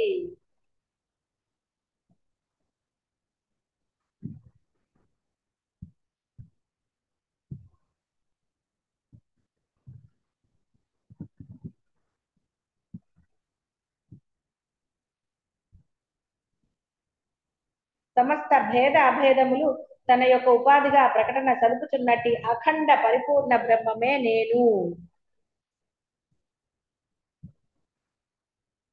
నన్ను మహావాక్య బోధనచే సర్వ జగదృష్టులు స్వయంగా ఉపశమిస్తాయి. అట్టి అఖండ బ్రహ్మముతో తన స్వరూపం యొక్క అభేదం సుస్పష్టపరుచుకున్న మహనీయునికి జీవ అజీవ భేదమిక అగుపించటం లేదు. తత్వజ్ఞానికి శుద్ధ బ్రహ్మమే సర్వదా సర్వత్రా విషయమవుతోంది. అట్టి శుద్ధ బ్రహ్మము సర్వకాల సర్వ అవస్థలయందును భేద కళంకరహితమై సదా నిర్మలమై వెలియుచున్నది. సదా యథాతథంగానే ఉంటోంది, అంతేగాని ఇంకో రూపంగా అవటమే లేదు. ఇహ తత్వజ్ఞానులు కానట్టి అజ్ఞానులకు అంటావా? ఇంక చెప్పేదేముంది అసలు అజ్ఞానులకి? మీరందరికీ అనుభవమే కదా.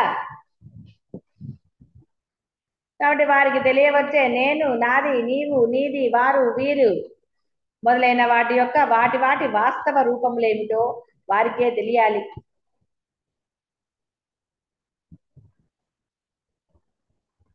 కాబట్టి ఎండమావులలో తరంగాల భేదం మాకు తెలియవస్తోంది అనే మాట, అవి ఎండమావులు, అందులో జలం ఉండదు అని తెలిసిన వారి తేడా లేదు. ఎవరు అజ్ఞానంలో తెలిసింది కదా. అజ్ఞానం అక్కడ బయటపడలేదు.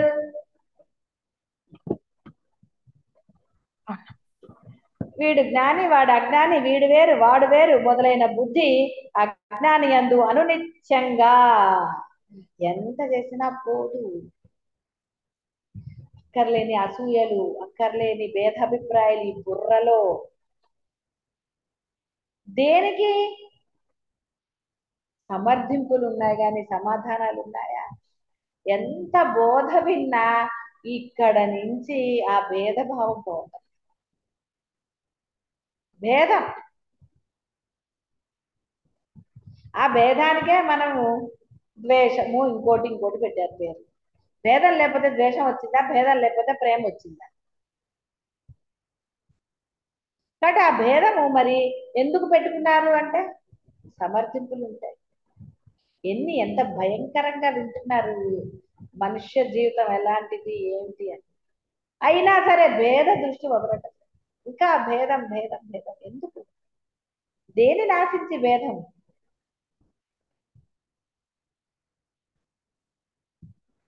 కాబట్టి వాడు వేరు అంటే ఈ భేద బుద్ధి అజ్ఞాని యందు అనునిత్యంగా, అజ్ఞానికి అనుభవమే అవుతోంది. ఆ భేదములు జ్ఞానికి లేవు.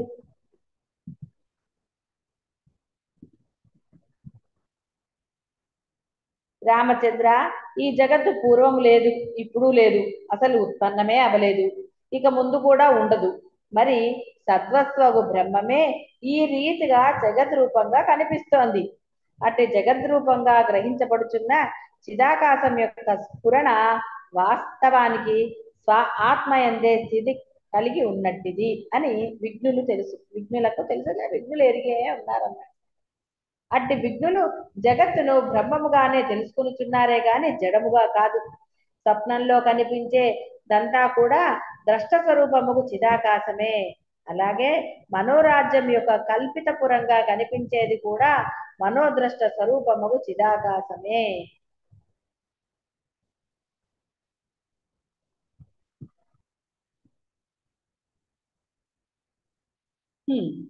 శాస్త్రీయ చర్చ సంరంభం అంతా అంటే ఈ యొక్క ప్రవచనాలన్నీ కూడా ఆధ్యాత్మ యానంలో ఒక చోట ఆగిపోతాయి. శాస్త్ర విచారణ లేకపోతే స్వయంకృత జగత్తు సర్వాత్మకమగు సహ అహం అస్మి భావం అనుభవానికి రావు. అంటే నేనే బ్రహ్మం అన్న అనుభవం ఎలా వస్తుంది? బోధ లేకపోతే, ఆచరణ లేకపోతే వస్తుందా?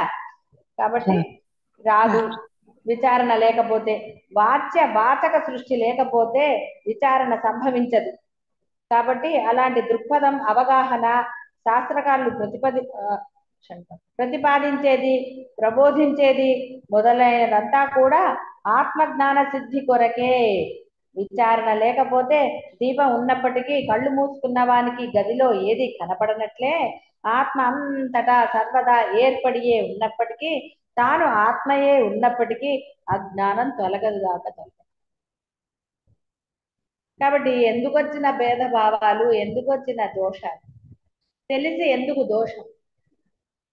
భేదభావం అనేది దోషమే కదా. నువ్వు చూపిస్తున్నావా లేదా అని ప్రశ్న కాదు. నీ మనసులో భేదం కలిగింది అంటే అది దోషమే. నేను చూపించలేదండి, కేవలం నాలో కలిగింది, దోషం. ఎందుకు కలిగింది మరి? నువ్వు ఆచరణలో చూపించలేదు. ఏమంటే నేను వాళ్ళతో చాలా ప్రేమగా ఉన్నానండి, మంచిగా ఉన్నాను, మామూలుగా ఉన్నాను. నీ మనసులో మరి ఎందుకు వచ్చింది? మనసులోదే కదా దోషం అని చెప్పేది. మనసులో ఎవరు ఉండాలి? పరమాత్మ ఉండాలి. మరి పరమాత్మ స్థానంలో భేదం పెడితే ఆయన ఎక్కడ ఉంటాడు? ఇంకా బాహ్యం ఉన్న చోట ఆయన ఉంటాడా? కాబట్టి కళ్ళు మూసుకున్న వాడికి ఎంత వెళ్తుంటే వాడికి ఏం కనపడుతుంది? కాబట్టి అజ్ఞాని నేను ఇంతే అంటే ఇంక వాడిని ఎవడు బాగు చేస్తాడు? బాగుపడతాడా వాడు? నా అభిప్రాయాలు ఇవే, నాలో పోవటం లేదండి అని వాడు తీర్మానించుకున్నాడు అనుకోండి, ఇంకెందుకు పోతుంది? ఎక్కడ పోతుంది? ఎందుకంటే వాడు పట్టుకున్నాడు, వాడు వదిలేస్తే కదా అది పోతుంది. నేను ఈ దేహ పరిమిత జీవుడును అనే చీకటి తోలగదు. అసత్య అయినప్పటికీ వాచక వికల్ప వ్యవహారం శాస్త్ర జ్ఞానానుసారం ఆశ్రయించవలసిందే. తర్వాత ఇక ప్రవచనాలు. ఎందుచేత అసత్ పరిమితియో కూడా స్వయంగా స్వభావ సిద్ధంగా గ్రహించబడుతున్నప్పుడు. మీ అందరికి గ్రహించబడింది కదా. ఎన్ని వేస్ట్ తెలిసాయి కదా. ఇంతకుముందు అన్ని అద్భుతాలే, ప్రతిదీ అద్భుతంగానే కనపడింది కదా. ఇప్పుడు నవ్వుకుంటున్నారు కదా ఇప్పుడు, అయ్యో ఎలా అనుకున్నాను కదా అని. ప్రేమలు కూడా అసత్తనే తెలిసింది కదా, లేకపోతే ప్రేమలు నిజం అనుకుంటున్నారా? ఏ ప్రేమ అయినా సరే నేను చెప్పేది అలా అని కొన్ని కొన్ని బంధాల ప్రేమలు నిజమండి అంటారా? అలా ఉన్నాయా? లేదమ్మా. మీకుంటే చెప్పచ్చు, పర్వాలేదు. నాకైతే అట్లాంటివి ఏం లేదు. మీకు అట్లా లేదండి, ఈ బంధం ప్రేమ ఇన్నాళ్ళైనా చెక్కు చెదరలేదని చెప్తారు ఎవరన్నా? లాగా అలాగే ఉండదు. లేదమ్మా. కాబట్టి ఉత్తమ విచారణను ఆశ్రయించాలి, చేయాలి, అదే చేయాలి. అంతేగాని మళ్ళీ అజ్ఞానం వైపు దృష్టి పెడితే ఏమిటి ఉపయోగం? మళ్ళీ భేదం, మళ్ళీ ఇది ఏమంటే మామూలప్పుడు బాగానే ఉంటుందండి, ఏదైనా సందర్భం వచ్చి అంటే ఏమంటారు అసలు ఇంకా? అందుకనే సర్వకాల సర్వావస్థలేదు, నువ్వు చెయ్యరా సాధన, అప్పుడు ఆ సందర్భం నిన్నేమి ఇది చేయదనే కదా చెప్పేది. ఏమంటే అట్లాంటి వాళ్ళు వచ్చినప్పుడు మాత్రమే నా మనసు వికల్పం అండి, వాడు రానంతకాలం నాకు బాగానే ఉంటుందండి. రేపు వాడు వచ్చినా సరే నీ మనసు వికల్పం ఉండదు. రాములు గారు మరి బ్రహ్మత్వం పొందాడు కాబట్టే రావణాసుడి మీద అధర్మంగా ఏమో యుద్ధం చేయలేదు ఆయన. ఎలా వెళ్ళాలో రాజధర్మం ప్రకారమే చేసుకున్నాడు కదా. ఉన్నసార్లు చెప్పుకోలేదు, ఇంద్రుడు వచ్చి ఇస్తానన్నాడు, వెళ్ళాడా?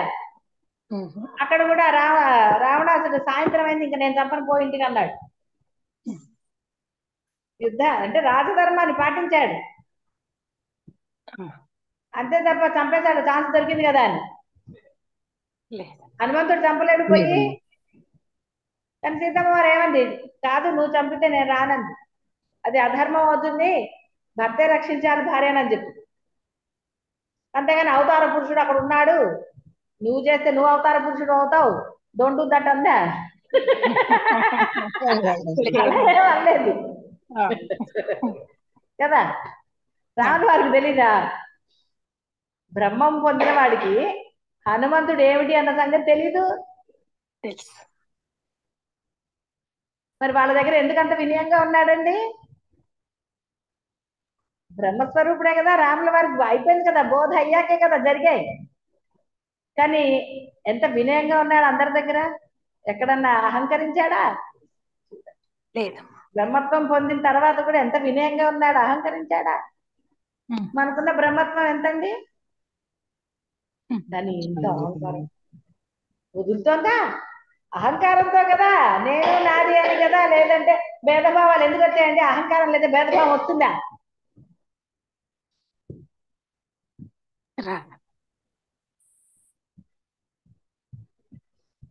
కాబట్టి ఎప్పుడైతే అభ్యాసం అంటే విచారణతో కూడినది బుద్ధి శుద్ధము, నిర్మలము, ఉత్కృష్టమవుతూ ఉంటుంది. అట్టి మధురమైన నిర్మల బుద్ధితో సంకల్పమయముగు సమస్త శారీరక శాస్త్రీయ జనిత వికల్ప సమూహములు అంతఃకరణ నుండి మరలా రాకుండా వెళ్ళిపోతాయి. ఇప్పుడు ఏమంటున్నా, వాళ్ళు వచ్చినప్పుడేనండి, మా అత్తగారు వస్తోందంటే టెన్షన్ వస్తోందండి. అత్తగారు అనుకున్నా కాబట్టి టెన్షన్ వచ్చింది. అందరూ వచ్చినట్టే ఆవిడ వస్తుంది అనుకుంటే బాధ లేదు.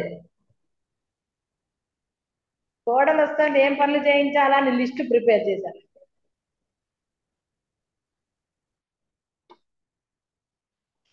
అప్పుడు ప్రశాంతంగా ఉంటుందా మనసు? ఉండదు. కాబట్టి అసలు ఎవరు వస్తున్నా సరే వచ్చారు ఓకే అన్నప్పుడు హాయిగా ఉంటాం. ఫలానా వాళ్ళు వస్తున్నారు అనగానే లిస్ట్ ప్రిపేర్ చేసేస్తారు అంతే. అది కోడల అత్త వేరే వాళ్ళు అక్క చెల్లెళ్ళు ఎవరైతే ఏంటి, మైండ్ సెట్ అయిపోయింది అనుకోండి, ఇంకా మైండ్ వింటుందా మాట?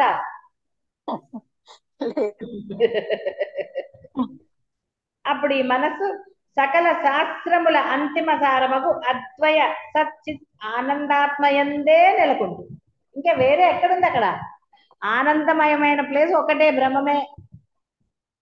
ఇక్కడ ఏమీ లేకపోతే ఇదేరా అంటే కూడా ఇవి పట్టుకునే కూర్చున్నారు కదా కదా. నా దగ్గర అసలు ఏమీ లేదు అండి అన్నప్పుడు దొంగడు ఏం చేస్తాడండి? లేటెస్ట్ దొంగలు 2 పీకి వెళ్తున్నారు, వేరే విషయం. అంటే వాడు కష్టపడి దొంగతనానికి వచ్చాడు కాబట్టి కొట్టెళ్ళాడు. అవును. కదా. సినిమాలో దొంగ అన్నాడు, కష్టపడి వచ్చాను ఒక 2 రూపాయలని ఇవ్వవా అన్నాడు. చెప్పా కదా, గొలుసెత్తుపోయి అట్టవాడు వెళ్ళాక వాడు గిల్ట్ రాని మంటాడు వచ్చి కొట్టేసి వెళ్ళాడు. వాడికి భయం లేదు, పట్టుకుంటారేమో మళ్ళీ వస్తాయని చెప్పి భయం లేదు వాడికి. కుర్రోషం ఎంతో ఆశతో కొట్టేశాడు కదా, అబ్బా అనుకున్నాడు వాడు. ఏదో నక్కలాగా అందరినీ ద్రాక్ష పండు పుల్లని అనుకోలే, పోనీ ఏదో ఒకటి అవతల పారేసుకుని అలా అనుకున్నాడా. లేదమ్మా. అదే ఒక్కొక్కటిది ఇది. అందుకని ఎందుకు ఇంకా మనకి అది ఏది లేకపోతే నువ్వు బ్రహ్మమే. లేస మాత్రంగా ఉన్నా బాహ్యం ఆ లేస మాత్రాన్ని కూడా వదలలేకపోతున్నారు. ఎందుకు అంటే నేను సమర్థింపులు చెప్పొద్దన్నా కాబట్టి చెప్పట్లా. లేకపోతే లోపల ఎంతుంది నీకు తెలియదు గురువు గారు అంటారు. ఫస్ట్ స్టార్ట్ చేసేది ఎంత. లేదా మీరు చెప్తున్నారు అనుకోండి, గురువు గారు కాదంటారు లేదు, మీరు బాగానే చెప్తున్నారు. పాపం గురువు గారికి సర్టిఫికెట్ ఇచ్చారు. నాకు బాగా అర్థమవుతుంది గురుగారు మీరు చెప్పింది కూడాను. కానీ గురుగారు మరి అన్ని అర్థమైతే గురువు గారు బాగా చెప్తే ఇంకా కానీలు ఎక్కడున్నాయండి కదా. కానీలకి ఉన్నాయా ఇప్పుడు? కానీ ఇస్తే ఎవడు తీసుకుంటాడు? లేవమ్మా. ఎవడో తీసుకోడు. అమ్మా ఆచరణ పెట్టలేదమ్మా. కాలరిస్తానంటే తీసుకో. ఆచరణ పెట్టలేదమ్మా. అదే అంటున్నాను, ఆచరణలో పెడితే ఈ డైలాగులు వస్తాయా? రావమ్మా. డైలాగులు రావు ఆచరణ పెట్టినప్పుడు అమ్మా కదా. ఇక్కడికి వచ్చి నువ్వు తప్పకుండా డాలర్ ఇస్తా తీసుకుంటే తీసుకుంటాడు ఎవడన్నా? తప్పకుండా అమెరికా ఆచరణ వెళ్ళి పైసలు ఇస్తా పెడతానమ్మా. తీసుకుంటే తీసుకుంటారా? లేదు. మరి కదా ఎక్కడది అక్కడే. కాబట్టి ఇక్కడ ఆనందమే ఉంది మరి. అమ్మా ఆచరణే ముఖ్యమని అర్థమైందమ్మా బాగా.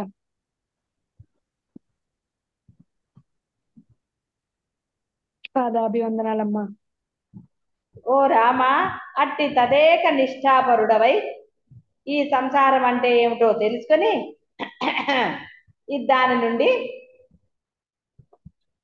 మోక్ష గగనంలో విహరించాను. హాయిగా ఆనందంగా ఉండమని కదా చెప్తున్నారు.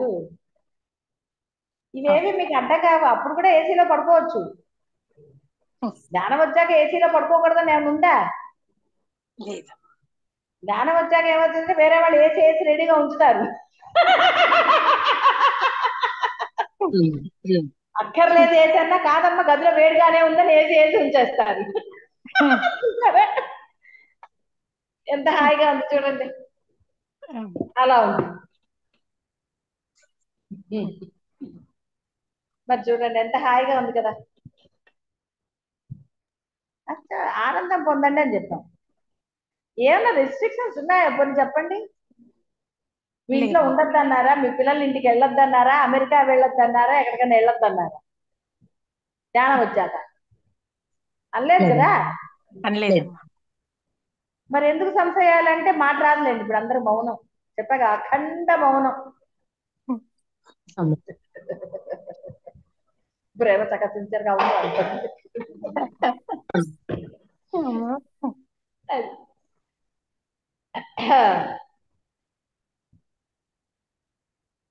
కాబట్టి ఎప్పుడు బుద్ధి కుదురుతుందో, బుద్ధి నిశ్చలం అవ్వాలి. పరబ్రహ్మయంది నిశ్చలమైతే దోషమైతే అదే అవుతుంది. నువ్వు బ్రహ్మ దగ్గర ఉంటే ఆయన పుట్టింటికి వెళ్తే అమ్మ కదా చేసి పెడుతుంది. అమ్మకి బాగాలేదంటే నువ్వు చేస్తావు. నువ్వు బ్రహ్మ దగ్గర ఉంటే బ్రహ్మ చేస్తానన్నాడు కదా అన్ని పనులు.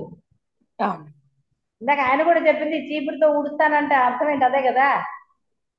ఇప్పుడు గురువులే చేస్తున్నారు కదా పనంతా. పాపం మీరేం చేస్తున్నారు? బయట పనే చేస్తున్నారు. మీ దుమ్ము దులిపేదేవారు కదా. మరి ఎంత హాయి చెప్పండి. ఏమన్నా కష్టం ఉందా? బాగా అర్థమవుతోంది అన్నారు. అరటిపండు వలిసినట్టు చక్కగా గుడుకుని మింగటమే కదా. అసలు నిజంగా పడితే మింగుడు పన్ను కూడా ఎక్కడుంది మీకు? మింగుడు పన్ను ఉందా ఇప్పుడు? ఏమీ లేదు, అలా అలవోగ్గా వెళ్ళిపోతుంది లోపలికి. ఎప్పుడో కొంచెం ఒకసారి గుటక మింగడానికి మళ్ళీ మధ్యలో కాస్త అర్థం చెప్పడం, అంతే కదా. అర్థమైన దానికి వేరే అక్కర్లే కదా, గుటకతో పనే ఉంది. ఇంకా మింగుడు పడకపోతే మంచినీళ్ళు తాగుతాం, అంతే కదా. లేకపోతే హాయిగా అలవోగ్గా తినేస్తే వెళ్ళిపోవు. అదే.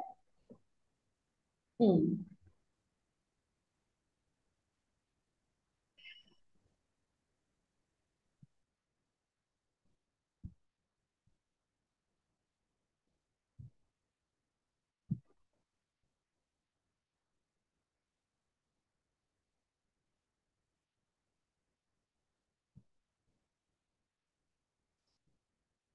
సరే, అంటే అబుద్ధిపూర్వకం ఇదం జగత్ అన్నారు. అంటే వృక్షము బుద్ధిపూర్వకంగా ఏ పని చేయట్లేదు, అబుద్ధిపూర్వకంగా వీడికి ఇస్తాను వీడికి ఇవ్వను అంటుందా? ఈ కొమ్మ వాడికి ఉపయోగపడుతుంది వాటి నేను ఈ కొమ్మ ఇవ్వను అంటుందా పాపం? అలా ఏమంది కదా. కాబట్టి అది కూడా అబుద్ధిపూర్వకంగానే అన్ని చేస్తుంది. సముద్రం కూడా అంతే, ఆవర్తాలు తరంగాలు అది గట్టు దాటకుండా ఎందుకుందండి కదా. అది ఊరుకుంటుందా? దాని కనుక అహంకారం ఉంటే, బుద్ధి ఉంటే అది ఊరుకుంటుందా? బుద్ధి ఉంటే అబుద్ధిపూర్వకంగానే అది అలా ఉంది అంతే. ఏదో ఆడుకుంటుంది, తరంగాలు అవి ఇవి ఆవర్తాలు ఏవో అలా చేసుకుంటే అది అలాగే ఉంది. జన్మ కర్మ మొదలైన ఎట్టి వికారాదులు లేని పరమాత్మ ఆకాశము నిర్మలము విశాలమైనట్టి తన స్వరూపమునందు శూన్య రూపములాగు చిత్ర విచిత్ర ప్రపంచంలో యొక్క అధ్యాసలను అనేక జాగ్రత్త స్వప్న ప్రతిభాసాలని గావించుచు నిజ స్వరూపములకు జగదాకార సంవిత్తులకు లేక చైతన్య వృత్తులకు మనస్సు బుద్ధి చిత్తము అహంకారం మొదలైన వివిధ నామాలను స్వయంగా కల్పిస్తున్నాడు. ఆయన లేకపోతే బుద్ధి ఎక్కడి నుంచి? బుద్ధి అంటే మీ రూపమే లేదు కదా. రూపం లేనప్పుడు నాకు బుద్ధి లేదని ఎలా అంటారు? బుద్ధి ఉందని కూడా అనగలరా? ఏదైనా ఎలా అంటారు అసలు ఆయన లేకుండా? కాబట్టి బుద్ధి చిత్తంగా ఆయన కల్పిస్తున్నాడంటే ఆయనే కరెక్టే, కానీ ఆయనవి కాదు, నీవు కల్పించుకున్నది. అవునా కదా? బుద్ధి అది ఆయనదా? నేను ఉన్నాడు కానీ నువ్వు కల్పించుకున్నావు. అది చూసి నిన్ను ఏదైనా అనుకోమన్నారా? సినిమా అంతా చూసి ఎండింగ్ ఇలా కాకుండా ఇంకోలాగా ఉంటే బాగుంటుందంటే అన్న ఉపయోగం ఉందా? వాడు తింటాడు, ఇష్టం ఉంటే అది మాని, అంతే కదా. కాబట్టి ఇదంతా అలా ఉంది ఏమిటి ఇలా ఉంది ఏమిటంటే ఏం చేస్తావు? నేనేమిటి ఇలా ఉన్నాను అనుకుంటే మనకు ఏం లాభం చెప్పండి? జుట్టు తెల్లబడింది నో అంటే గుండు చేసుకోవడమే. అబుద్ధిపూర్వకంగా బుద్ధి జన్మిస్తోంది. బుద్ధి జనించిన తర్వాత సంకల్పించబడేదంతా బుద్ధిపూర్వకం, అంతే కదా. బుద్ధిపూర్వకంగానే చేశారు కదా. అవును నాకు అలా అనిపించింది చేశానంటారు, లేకపోతే పక్కవాడు చెప్తే చేశానంటారు. ఎన్ని రకాలండి అసలు. ఈ ఒక్క రకం అని చెప్పగలరా? బుద్ధి ప్రచోదయాత్.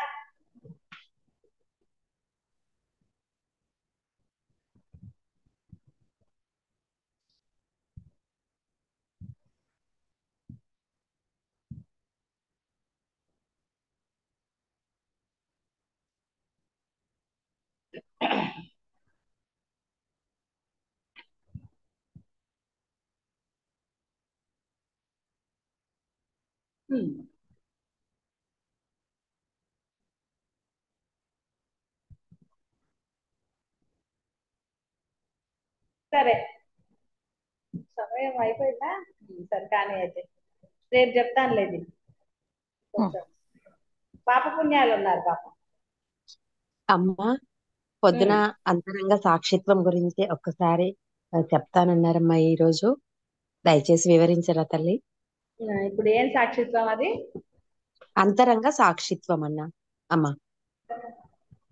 అంతరంగం సాక్షిత్వం ఎవరు? బ్రహ్మమమ్మా. ఇప్పుడు నీ అంతరంగంలో ఎవరున్నారు? బ్రహ్మమేనమ్మా.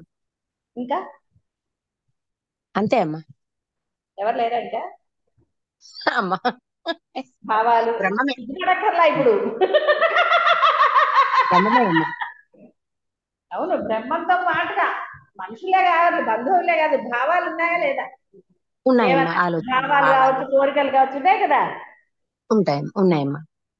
వాటికి ఏమైనా ఆయన కర్తృత్వం వహిస్తున్నాడా? లేదమ్మా. మరి సాక్షిగా కర్తృత్వం ఎవరు అమ్మా, వహిస్తున్నారు? నేను భావ అమ్మ, నేను భావన. జీవుడు అమ్మా. కదా. నీ భావానికి అవును, కర్తృత్వం నువ్వు వహిస్తున్నావు. అవును తల్లి, నేను అన్న ఐడెంటిటీ తోటి వహిస్తున్నావు కదా. అవును తల్లి. అప్పుడు ఆయన ఏమైనా మాట్లాడా? లేదమ్మా. పూరణ చేస్తాడు, కావాలండి ఇది తప్పు, ఇది చెయ్యకు అని. అవును తల్లి. కానీ నేను చేస్తానంటాడా? లేదమ్మా. వాడు సాక్షిగా. సాక్షినమ్మా. అర్థమైందమ్మా. బాహ్యంలో నేను అని నువ్వు చేస్తున్నావు కాబట్టి నీకు బాహ్యంలో ఆయన కనపడలేదు. అమ్మా. అక్కడ సాక్షిగానే ఉన్నాడు. బాహ్యాన్ని అవునమ్మా. అర్థం చేసుకోవడం కష్టం కాబట్టి అంతరంగంలో సాక్షి అన్నాడు ఆయన. ఎందుకంటే నీ కల్పనలు, నీ ఆలోచనలు, నీ బుద్ధి కూర అంటే అంటే ఏవైనా సరే అన్ని మనసు లోపల పెట్టుకున్నావు కదా, బయట పెట్టలే కదా. అవును తల్లి. బయట ఆచరణ పెట్టావు. అవునమ్మా. ఆయన దానికి ఏం మాట్లాడలే. అమ్మా. మాట్లాడాడు అక్కడ బయట అంటే బయట లేదమ్మా. కూడా సాక్షి ఆయన. కానీ బయట అవునమ్మా. సాక్షి అంటే నీకు అర్థం కాదు కాబట్టి అంతరంగమున అన్నాడు. ఆ, నీ యొక్క అర్థమైందమ్మా. భావనలకి, నీ యొక్క వేటికైనా సరే అమ్మా. పూరణ ఇవ్వగలుగుతాడు పాపం. అమ్మా. తప్పు చెయ్యకు అని స్ఫురణ వస్తుంది మీకు. అవును తల్లి. బ్రహ్మస్మరణ ఆయన చేతి, ఎందుకంటే సాధన చేస్తున్నారు కాబట్టి. అవును సాధన తల్లి. చెయ్యవాడికి కూడా ఒకానొకతో కలగవచ్చు, అజ్ఞానంలో మీకు కూడా అప్పుడప్పుడు కలగవచ్చు. కానీ దాన్ని అవును. మీరు ఎప్పుడు పాటించలేదు కదా.